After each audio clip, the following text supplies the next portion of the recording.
welcome to this section on risk management. Now, in terms of the syllabus for the exam, it's very same as the foundation, but just a bit of wording difference because the exam questions are not memory recall anymore, but it's only understanding and application. So we'll just see the difference in the wordings in the syllabus.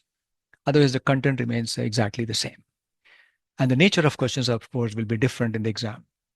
So the syllabus is to distinguish between the terms risk, asset, vulnerability, and threat, and also describe actions needed to address risks and opportunities, such as establishing the context first, and then establishing criteria for risk assessment and acceptance, followed by risk identification, then the risk analysis and evaluation, then the risk treatment using one of 4 methods, such as risk avoidance or risk modification, or risk sharing or risk retention, and followed by ongoing risk monitoring and review. So all these from A through F form the risk management approach of the organization, which can be used for cyber resilience risk management, and also create and manage a risk register and a risk treatment plan. There may be 1 or 2 small pieces of information which are in the foundation syllabus, but not part of the practitioner exam syllabus.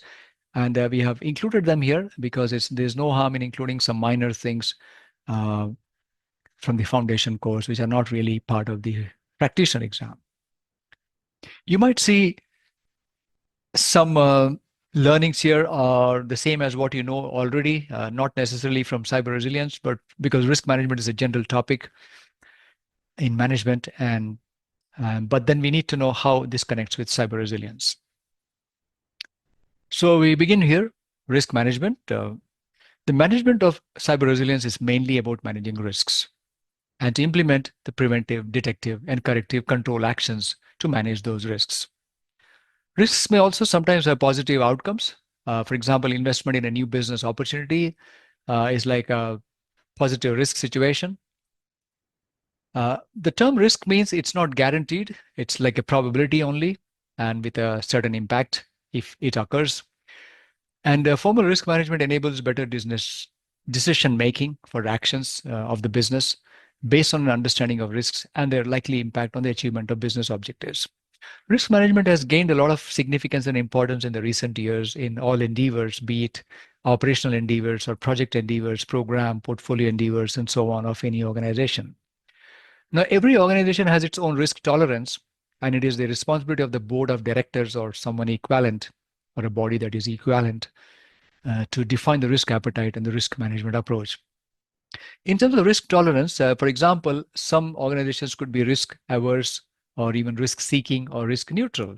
Risk neutrality is a good thing because such organizations take calculated risks. They do their homework to understand how much risk they should be practically be seeking or taking. On the other hand, risk averse organizations might not take any risks at all and may lose some opportunities that are worth it. And on the other hand, risk seeking organizations might take too much risk than they should be taking. Therefore, risk neutral is a good approach. Again, you don't have to know those 3 types of risk tolerances or risk appetites, but we have to acknowledge here only that every organization has its own risk tolerance, which can be defined in their as part of their governance, both the risk appetite and the risk tolerance. Now, tolerance is a very specific number. So appetite could be high, low, medium, or risk seeking, risk neutral, risk averse. But tolerance usually comes to a threshold value. For example, in a project, they could, if a project is worth estimated, let's say 10 million euros, then they might have a risk tolerance of, let's say 1 million, which means that the project will not be approved if the risks are not brought down to below the 1 million. So that's called the risk tolerance limits. And this is where the board of directors will define the risk appetite. If they are risk seeking, then they might allow that 1 million. If they are risk averse, they might say, sorry, there should be 0 risk or maybe just a 100K of risk or something quite low. There are several risk management methodologies available. Some are listed here, the MOR, which is from Axelos and PeopleCert. In fact, there are certifications available for MOR. The current version is MOR 4. There used to be an MOR 3, which is still available. We do offer certifications of MOR. It has got a foundation and a practitioner certificate. This is a framework for managing risk at all levels throughout an organization to help the organization take informed decisions. And you can see more information about this in section 2.1 of the RESILIA guide um, related to this MOR.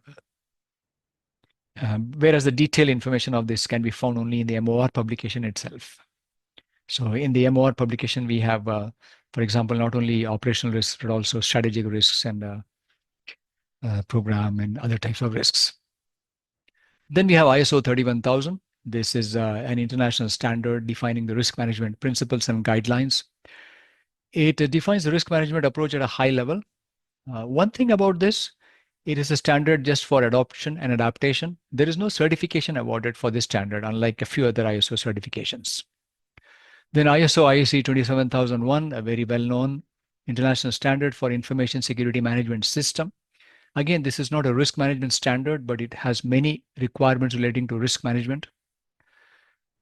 The risk management approach used in RESILIA is aligned with this requirements in ISO IEC 27001. We will look at this a little bit more a little later. Then we have the NIST framework for improving critical infrastructure cybersecurity. I was mentioning this earlier. We have a little more information here, but then we're going to cover even a little bit more afterwards. This is a US-based framework, describes itself as a risk-based approach to managing cybersecurity risk. And the approach used in RESILIA is similar to the approach described in this NIST framework. COBIT-5, another one, it's a business framework for governance and management of enterprise IT. Although it is not about risk management, it includes aspect of risk management at many levels. So the framework. At One World Training, we also offer certification training for COBIT as well. COBIT originally stood for Control Objectives in IT, but now COBIT is just used as an acronym rather than an expansion of it. If you are familiar with ITIL, then you will see some resemblance of that with COBIT. However, COBIT is wider than ITIL. It can bring in ITIL, but it's more about governance.